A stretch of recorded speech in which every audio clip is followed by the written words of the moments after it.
Slaughter ഹൗസിൻ്റെ പ്രവർത്തനം അത് ചിന്തിക്കണം. നമ്മുടെ നഗരത്തിൽ എവിടെ തിരിഞ്ഞു നോക്കിയാലും ചാക്കുകെട്ടുകളാണ്, മാലിന്യങ്ങൾ എല്ലാം അറവുമാട് മാലിന്യങ്ങളാണ് കൂടുതലും കൊണ്ടുവന്നിടുന്നത്. ജനങ്ങൾക്ക് വളരെ ബുദ്ധിമുട്ടുണ്ടാകുന്നത്. ഈ സ്ലോട്ടർ ഹൗസോടെ ഇത് പൂർത്തിയാക്കിയിട്ടും നാളെ ഇതുവരെയായിട്ട് എൻ്റെ പ്രവർത്തനം കൃത്യമായിട്ട് കാര്യക്ഷമമായിട്ട് കൊണ്ടുപോകുന്നില്ല. അതുകൊണ്ട് എന്താ പറ്റുന്നത്, നമ്മുടെ മുക്കിലും മൂലയിലും അറവുമാടുകളുടെ വെട്ടി കശാപ്പ് ചെയ്ത് ആ അറവ് മാലിന്യങ്ങൾ കൊണ്ടുവന്ന് രാത്രി കാലങ്ങളിൽ നമ്മുടെ ഹൈവേ പാതയോരത്ത് കൊണ്ടുവന്നിടുന്ന സ്ഥിര പ്രവണത കൃത്യമായിട്ട് തുടരുകയാണ്.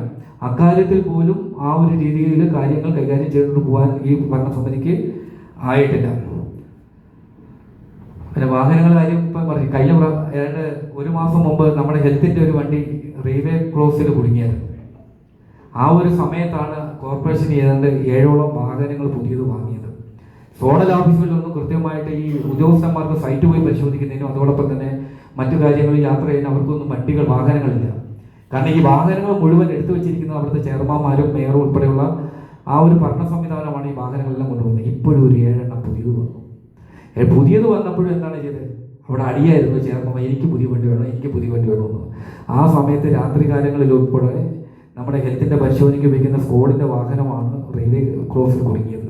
നമ്മൾ ചെയ്യുന്നത് ആ റെയിൽവേ ക്രോസിൽ കുടുങ്ങിയ വാഹനം കൊടുക്കുന്ന സമയത്ത് പുതിയ വാഹനം നമുക്ക് അവിടെ ഉണ്ട്. എന്നിട്ട് പോലും ഇത്തരത്തിലുള്ള കാര്യങ്ങൾക്ക് ആ വാഹനം ഉപയോഗിക്കാതെ ആ വാഹനങ്ങൾ സ്വകാര്യ ആവശ്യങ്ങൾക്ക് വരെ കൊണ്ടുപോകുന്ന അവസ്ഥ കോർപ്പറേഷനുണ്ടായി. മക്കളെ പഠിക്കുന്ന സ്ഥലത്ത് പോകാനും ബന്ധുക്കളെ വീടുകളിൽ പോകാനും ഒക്കെയാണ് കൊല്ലം കോർപ്പറേഷനിലെ പുതിയ മേടിച്ച വാഹനങ്ങൾക്ക് ഉൾപ്പെടെ ഉപയോഗിക്കുന്നത്. അപ്പോൾ ആ ഒരു കാര്യത്തിൽ കൃത്യമായിട്ട് സ്വന്തം വസ്തുവകൾ പോലെയാണ് കോർപ്പറേഷൻ്റെ ഭരണ സംവിധാനത്തിൽ പൊതുജനങ്ങൾക്ക് കൊല്ലം നഗരപരിധിയിലെ ലക്ഷക്കണക്കിന് വരുന്ന ജനങ്ങൾക്ക് പ്രയോജനകരമായിട്ടുള്ള രീതിയിൽ ഉപയോഗിക്കുന്ന സംവിധാനങ്ങളെല്ലാം തന്നെ അവർ ഉപയോഗിച്ച് വരുന്നത്.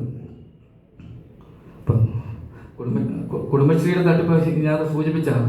കുടുംബശ്രീയായിട്ട് ബന്ധപ്പെട്ടുകൊണ്ട് നിങ്ങൾ അറിയാം, വലിയ സമര പരിപാടികൾ നമ്മൾ അവിടെ ചെയ്തത്. ആ കുടുംബശ്രീയായിട്ട് ബന്ധപ്പെട്ടുകൊണ്ട് കുടുംബശ്രീ അംഗങ്ങൾ പോലും അറിയാതെ ലക്ഷക്കണക്കിന് രൂപ അവർ പോയി ബാങ്ക് സ്റ്റേറ്റ്മെന്റ് എടുത്തപ്പോഴാണ് അറിയുന്നത് അതിനകത്ത് ലക്ഷക്കണക്കിന് രൂപ കൈമാറി പോയിരിക്കുന്നത്.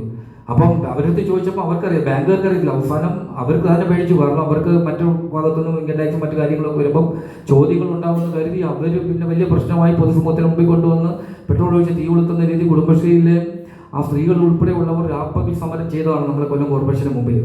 യഥാർത്ഥത്തിൽ പാർട്ടിയുടെ സംഭാവന കൈപ്പറ്റുന്നതിന് വേണ്ടി ഈ സാധാരണക്കാരായ ജനങ്ങളെ കാരണം അവരെന്ന് പറയുന്ന അവർക്ക് അതിനെക്കുറിച്ച് കൂടുതൽ കാര്യങ്ങൾ ബാങ്ക് വിവരങ്ങളെ കുറിച്ച് ഇല്ലാതിരുന്ന ഒരു സ്ത്രീ ജനങ്ങളെ പറ്റിച്ച് അവരുടെ അക്കൗണ്ടിൽ കൂടെ കൊണ്ടുവന്ന് അത് മാറ്റിയെടുത്ത ഒരു ഭരണ സംവിധാനം കൂടിയാണ് നമ്മുടെ കൊല്ലം കോർപ്പറേഷനിൽ നിലവിലുള്ളതെന്ന് പറയുമ്പോൾ നമ്മൾ എത്രത്തോളം അവരുടെ ഭരണം ജനങ്ങൾക്ക് പ്രയോജനകരമായി മാറുന്നു എന്നുള്ള കാര്യം ഒന്ന് ചിന്തിക്കണം.